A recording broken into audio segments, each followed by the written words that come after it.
नमस्कार, मैं प्रज्ञा आपके सामने फिर उपस्थित हूँ श्रीमद् भगवद गीता के साथ। जैसा कि आप सभी को पता है कि हम द्वितीय अध्याय के 44 श्लोक पूर्ण कर चुके हैं। हम आगे देखते हैं श्री कृष्ण अर्जुन से क्या कहते हैं। अब तक हमने जाना कि श्री कृष्ण ने अर्जुन को आत्मा के बारे में बताया, आत्मा और शरीर के संबंध के बारे में बताया। आत्मा वो जिसका अंत नहीं किया जा सकता। नैनम छिन्दन्ति शस्त्राणि नैनम दहति पावका न चैनम क्लीनम त्यापो न शोषयति मारुता। आत्मा को आप नहीं मार सकते। दूसरा, शरीर जिसका अंत अवश्यंभावी है, इसको आप रोक नहीं सकते, इसका अंत होना ही है। इसलिए अर्जुन, तुम अपनी धर्म की रक्षा करो, अपना स्वधर्म संभालो और युद्ध करो। अगर आज तुम युद्ध नहीं करोगे तो तुम कायर कहलाओगे। हे अर्जुन, अगर तुम जीत जाते हो, अगर तुम हारते हो तो तुम्हें स्वर्ग की प्राप्ति होगी, और अगर तुम जीतते हो तो समस्त सृष्टि का साम्राज्य भोगोगे। इसलिए अर्जुन उठो और युद्ध करो। हे अर्जुन, अपनी बुद्धि को दृढ़ प्रतिज्ञ बनाओ, क्योंकि जो मनुष्य अपनी बुद्धि को दृढ़ नहीं रखता, जिसकी बुद्धि दृढ़ नहीं होती तथा जिसका एक लक्ष्य नहीं होता, उसकी बुद्धि अनेक शाखाओं में विभक्त रहती है। इसलिए वो अपने कर्म में श्रेष्ठता नहीं ला पाते।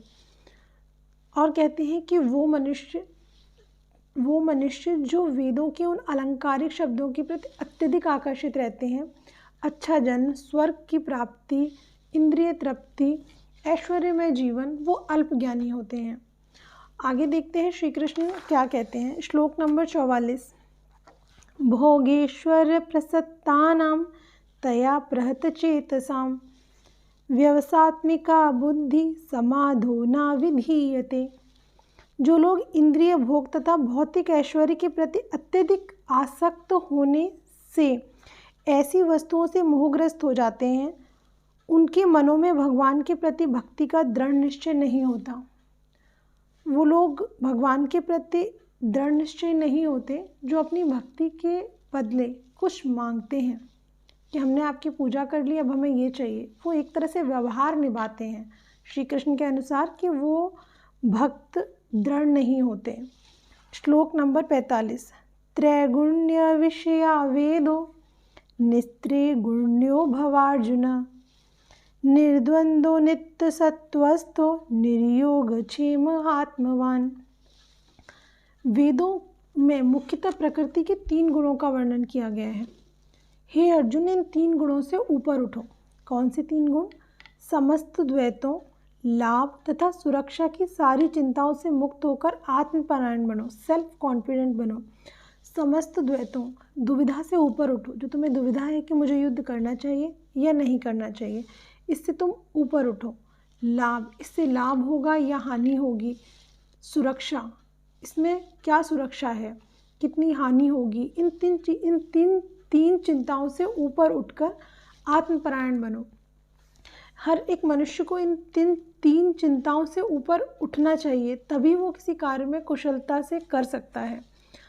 दुविधा से ऊपर उठना चाहिए, हानि लाभ के डर से ऊपर उठना चाहिए, और अपना कंफर्ट जोन त्यागना पड़ता है। अगर आपको कुछ कर्म करना है तो अपना कंफर्ट जोन तोड़ना पड़ता है। तो ये 3 चिंताएं भगवान श्री कृष्ण ने बताई कि इनसे ऊपर उठ के कर्म करो और सेल्फ कॉन्फिडेंट आत्मपरायण बनो। यवानर्थ उदपाने सर्वतः संप्लुतोदके तावांसवेषु वेदेषु ब्राह्मणस्य विजानता। एक छोटे से कूप का सारा कार्य एक विशाल जलाशय से तुरंत पूरा हो जाता है। जैसे एक समुद्र से जल लेकर आप छोटा सा अगर आप कूप बनाएंगे तो उस कूप का सारा कार्य सिद्ध हो जाएगा और उस जलाशय में, विशाल जलाशय में कोई कमी भी नहीं आएगी। उसी प्रकार एक ब्राह्मण के सारे प्रयोजन सिद्ध हो जाते हैं जब वो वेदों के आंतरिक तात्पर्य को जानते हैं। तो ब्राह्मण के सारे प्रयोजन सिद्ध हो जाते हैं जब वो वेदों के आंतरिक तात्पर्य को जानते हैं। ब्राह्मण कौन? यहाँ जाति के बारे में श्री कृष्ण बात नहीं कर रहे हैं। जैसे कि पहले भी भगवान क्षत्रिय शब्द यूज़ किया, अब ब्राह्मण यूज़ किया, तो इसका तात्पर्य ये नहीं कि वो जाति के बारे में कह रहे हैं। भगवान श्री कृष्ण गीता में खुद कहेंगे कि मेरे द्वारा बनाई गई सृष्टि में कर्मों और गुणों के आधार पर जाति बनाई गई है। तो ब्राह्मण वो जो परम ब्रह्म को जानने वाला है। तो जो परम ब्रह्म को जानने वाला है उसके सारे प्रयोजन सिद्ध हो जाते हैं जब वो वेदों के आंतरिक तात्पर्य को जानने लगता है या वेदों के पास आ जाता है। और क्षत्रिय वो जो हमारी अधर्म से रक्षा करता है, अपने पुरुषार्थ के बल पर जनता की रक्षा करता है, वो क्षत्रिय धर्म निभाता है। तो इसीलिए वो कह रहे हैं कि अपने क्षत्रिय धर्म को समझो। इस समय तुम्हारा धर्म ये है कि तुम रक्षा करो, धर्म की रक्षा करो, इसलिए वहाँ क्षत्रिय शब्द यूज़ किया। और यहाँ ब्राह्मण वो व्यक्ति जो परम ब्रह्म को जानने वाला है, ब्राह्मण जाति से नहीं, वो अपने कर्म से जो परम ब्रह्म को जानने की इच्छा रखता है या परम ब्रह्म को जानने वाला है, उसके सारे प्रयोजन सिद्ध हो जाते हैं वेदों के पास जाने से। जिस प्रकार विशाल जलाशय के पास आने से छोटे से जलकूप के सारे प्रयोजन सिद्ध हो जाते हैं। इसमें हम ये भी जान सकते हैं कि एक आत्मा के सारे प्रयोजन सिद्ध हो जाते हैं एक परमात्मा से संबंध होने से। इसको हम ऐसे भी समझ सकते हैं। अब श्लोक नंबर 47 ये वन ऑफ द फेमस श्लोक है गीता का, ये सभी जानते होंगे। कर्मण्येवाधिकारस्ते मा फलेषु कदाचन मा कर्म फल हेतुर्भो मा ते संगोस्त्व कर्मणि। श्री कृष्ण कह रहे हैं इस श्लोक में, तुम्हें अपना कर्म करने का अधिकार है, ये तुम्हारे कार्य क्षेत्र में आता है, तुम अपना कर्म करने का अधिकार है, तुम उत्तम से उत्तम कर सकते हो, किंतु कर्म के फलों के तुम अधिकारी नहीं हो। वो तुम्हारा क्षेत्र नहीं है, वो मेरा क्षेत्र है कि फल मुझे क्या देना है, तुमने कैसा कर्म किया उसका फल क्या देना है, उसका अधिकारी मैं हूँ, तुम अधिकारी नहीं हो उसके। तुम अपना कर्म श्रेष्ठ से श्रेष्ठ करने के अधिकारी हो, उसके बाद मेरा अधिकार आता है फल देने का।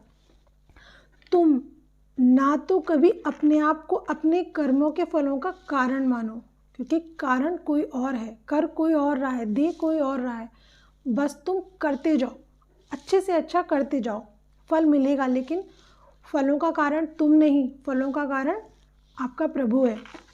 और ना ही कर्म ना करने में कभी आसक्त होना, क्योंकि ये कर्म भूमि है, कर्म तो करना ही है। तो वो कर्म किया जाए जिसमें आप श्रेष्ठ हैं, जो समाज के लिए श्रेष्ठ है, वो कर्म किया जाए।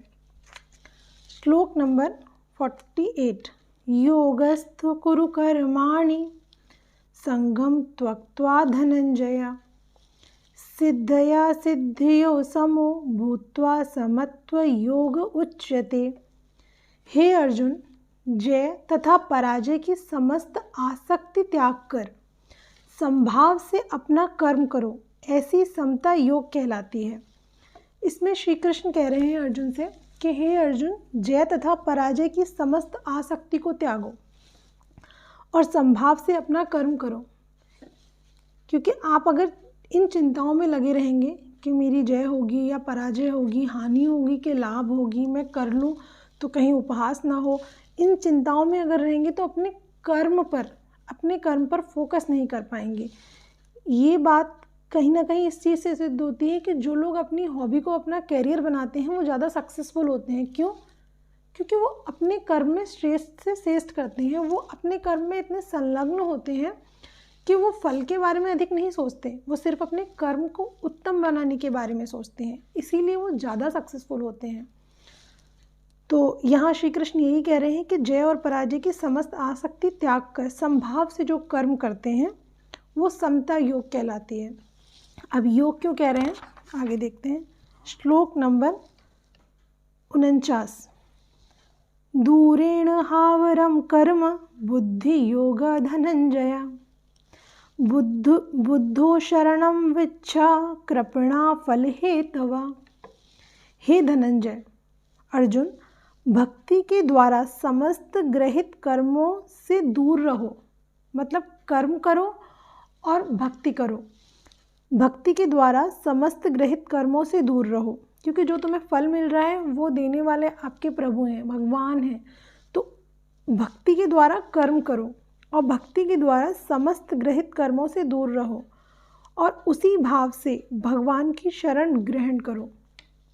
जो व्यक्ति अपने सकाम कर्म फलों को भोगता है वो कृपण है, मतलब वो कंजूस है। जो अपने कर्मों का पूरा फल स्वयं भोगता है वो कंजूस है। इसलिए हमारे शास्त्रों में कहा गया है कि आप जितना अर्न करते हैं, जितना आपको फल मिलता है, उसका 10% आपको धर्म के कार्य में, दान के कार्य में लगाना चाहिए।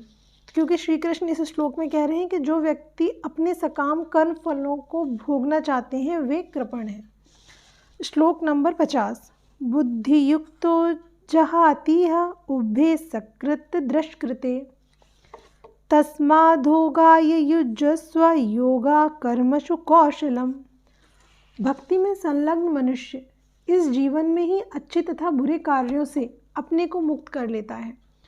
जो निष्काम कर्म करते हैं, उत्तम से उत्तम करने का प्रयास करते हैं, लेकिन फलों में जिनकी आसक्ति नहीं होती और अपने आप को भगवान में संलग्न रखते हैं, खुद को भगवान भक्ति में संलग्न रखते हैं, ऐसे मनुष्य जीवन में ही अच्छे तथा बुरे कार्यों से अपने आप को मुक्त कर लेते हैं।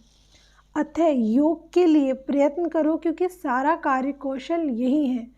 योग कौन सा? निष्काम भाव से कर्म कीजिए और भक्ति कीजिए। ये दो कार्यों को अगर आप मिला देंगे तो यही कार्य कौशल यही है। अब तक हमने 50 श्लोक पूर्ण कर लिए हैं गीता के सार के।